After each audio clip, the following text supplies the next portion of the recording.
Hello viewers, আসসালামু আলাইকুম। Welcome back to my channel Mumtaz cooking. আশা করি আপনারা সবাই ভালো আছেন। আজকে আমি আপনাদের জন্য নিয়ে এসেছি আরেকটি নতুন রেসিপি, আর সেটি হলো আলুর ডোনাট। যদি আমার আজকের ভিডিওটি আপনাদের ভালো লেগে থাকে তাহলে অবশ্যই আমার চ্যানেলটিকে সাবস্ক্রাইব করবেন এবং ভিডিওটিতে একটি লাইক দিবেন। তাহলে চলুন দেখে নিই কীভাবে তৈরি করতে হয় আলুর ডোনাট। আমি আগে থেকে 3 থেকে 4টার মতো আলু সিদ্ধ করে ভর্তা করে নিয়েছি। দিয়ে দিচ্ছি একে একে হাফ কাপ পরিমাণ ধনিয়া পাতা কুচি, হাফ কাপ পরিমাণ পেঁয়াজ কুচি, কাঁচা মরিচ কুচি। মরিচটা আপনারা আপনাদের স্বাদ অনুযায়ী দিয়ে দিবেন। এরপর দিয়ে দিচ্ছি স্বাদ মতো লবণ, দিচ্ছি 1 চা চামচ পরিমাণ হলুদের গুঁড়ো, 1 চা চামচ পরিমাণ মরিচের গুঁড়ো।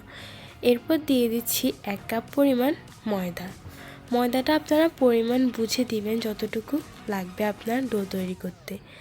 এরপর দিয়ে দিচ্ছি করে রাখা পাউরুটি, দিয়ে দিচ্ছি 1 প্যাকেট ম্যাজিক মশলা। এর ফলে ডোনাটের স্বাদটা আরও ভালো আসবে, আপনারা চাইলে দিতে পারেন। দিয়ে দিচ্ছি 2টা ডিম। এরপর দিয়ে দিচ্ছি 2 চা চামচ পরিমাণ চিনিটা আপনারা আপনাদের স্বাদ অনুযায়ী দিয়ে দিবেন। যারা পিঠাটা একটু ঝাল চান তারা চিনিটা একটু কমিয়ে দিবেন। এখন আমি সবগুলো উপকরণকে ভালোভাবে মাখিয়ে নিব।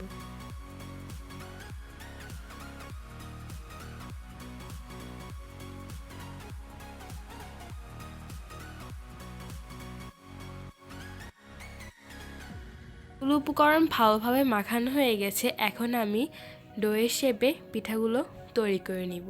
আপনারা চাইলে আপনাদের পছন্দ অনুযায়ী যে কোনো শেপে তৈরি করে নিতে পারেন।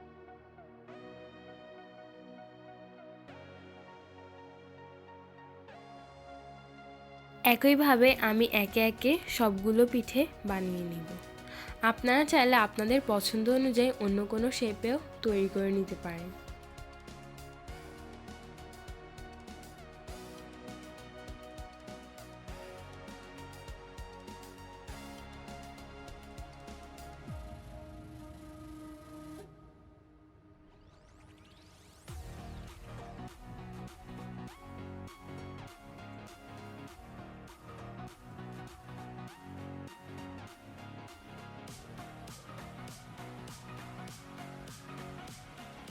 আমি চুলা আগে থেকে একটি প্যানের মধ্যে তেল গরম দিয়ে দিয়েছি।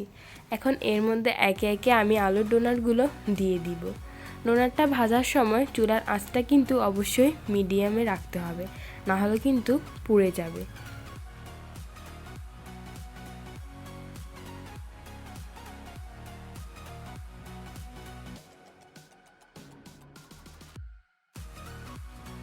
তখন দেখবেন ডোনাটটার কালারটা এমন হয়ে গেছে, তখন চুলা থেকে নামিয়ে নেবেন। তাহলে দেখুন কত সহজেই তৈরি হয়ে গেল অল্প সময়ের মধ্যে মজাদার একটি রেসিপি। যদি আমার আজকের রেসিপিটি ভালো লেগে থাকে তাহলে অবশ্যই আমার চ্যানেলটিকে সাবস্ক্রাইব করবেন এবং অবশ্যই ট্রাই করে জানাবেন কেমন লেগেছে। তাহলে আজকে আসি, আল্লাহ হাফেজ।